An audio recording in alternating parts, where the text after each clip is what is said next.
नमस्कार जय जगन्नाथ। आज पिला माने नवम श्रेणीर इतिहास और भूगोल सेट आलोचना करिबा जेटा कि अति गुरुत्वपूर्ण विषय परीक्षा आसीगलानी सब पिला मानकर।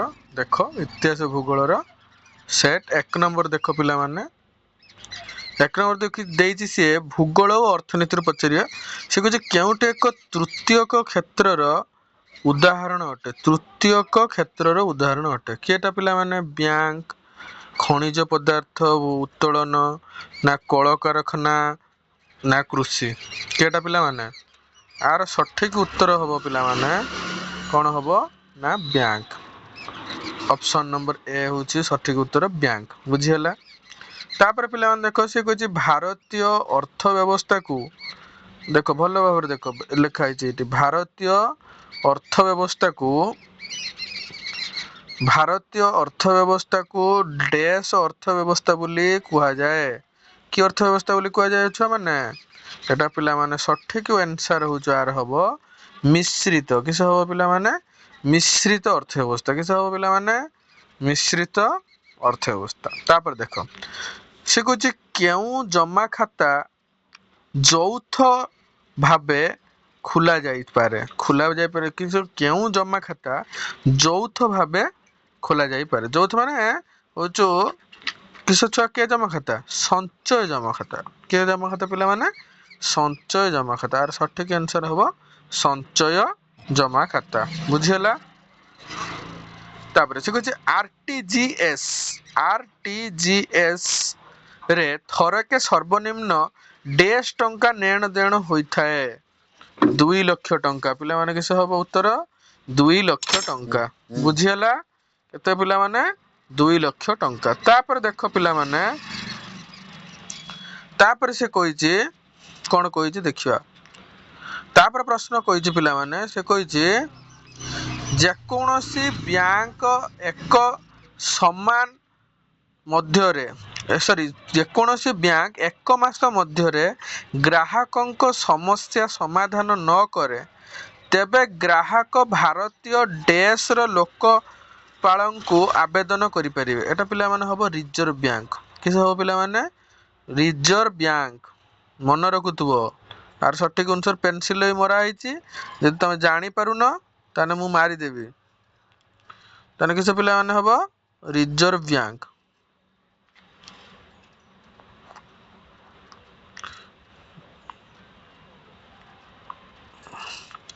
ताने एटार पिला माने आंसर कोन हबो आर आंसर हबो पिला माने रिजर्व बैंक किस हबो रिजर्व बैंक एटा हबो आंसर। बुझियला। तापर पिला माने से कहिछि किस ना बीमा कंपनी कौनसी ग्राहकर अभियोग डैश सप्ताह मध्यरे समाधान करिबा आवश्यक। केते सप्ताह मध्यरे पिला माने 2 सप्ताह केते पिला माने 2 सप्ताह। बुझियला। देख 6 नंबर जाय आलोचना करे तापर 7 नंबर 8 नंबर आलोचना करिबा। वीडियो टिके लंबा हो होचे किंतु मु करिया को चेष्टा करूची। तापर हमें 7 नंबर 8 नंबर करिबा।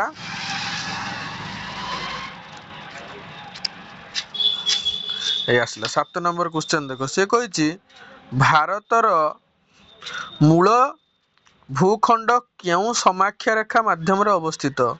केउ समाख्या रेखा पिला माने मु टिके जूम कर दोची तुम समस्त देखि परिबो। एटी देखो लेखा आइछि 8 डिग्री उत्तर एवं 37 डिग्री 6 मिनिट उत्तर। बुझियला पिला माने ऑप्शन नंबर ए सठिक आंसर किस हो पिला माने ऑप्शन नंबर ए।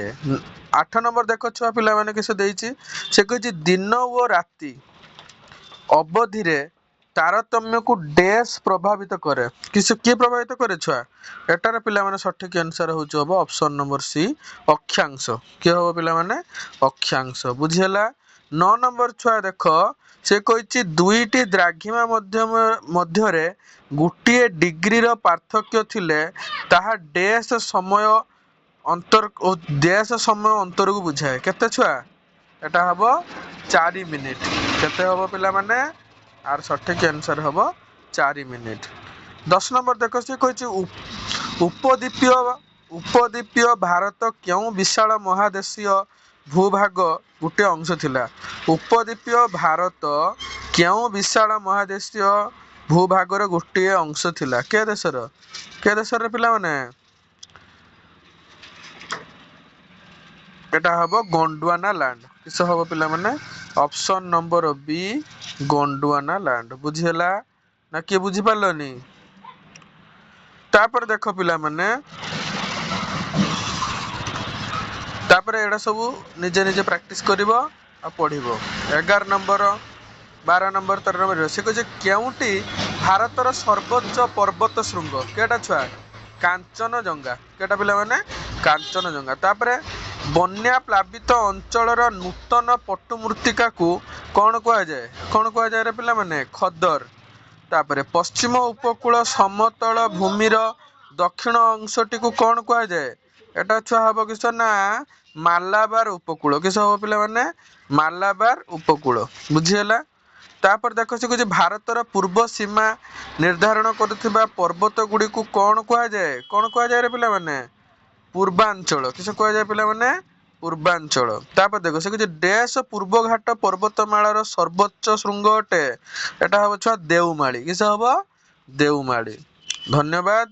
ଆମ ଚ୍ୟାନେଲକୁ ଟିକେ ଲାଇକ୍ ସବସ୍କ୍ରାଇବ ଆଉ କମେଣ୍ଟ କରିବ। ଆଜି ପାଇଁ ପିଲାମାନେ ଏତିକି। ସମସ୍ତେ ଚେଷ୍ଟା କରିବ ଯେମିତି ବାର୍ଷିକ ପରୀକ୍ଷାରେ 300 ରୁ ଏଭବ ରଖିବା ପାଇଁ। କେତେ ପିଲାମାନେ? 300 ରୁ ଉର୍ଦ୍ଧ। କେତେ? 300 ରୁ ଉର୍ଦ୍ଧ ରଖିବ ସମସ୍ତେ। ଆଉ ଯେମାନେ ମାନେ ଯିଏ ଟିକେ କମ ୱିକ୍ ପିଲା ଅଛି କିନ୍ତୁ ଯେମାନେ ଭଲ ପାଠ ପଢୁଛନ୍ତି ସମସ୍ତେ 500 ରୁ ଉପରକୁ। କେତେରୁ ପିଲାମାନେ? 500 ରୁ ଉପରକୁ ମାର୍କ ରଖିବ। ଆଉ ବାପା ମାଙ୍କ ନାଁ ଟିକେ ରୋଶନ କରିବ ଆଉ ଭଲ ଭାବରେ ପଢିବାକୁ ଚେଷ୍ଟା କରନ୍ତୁ। ଧନ୍ୟବାଦ।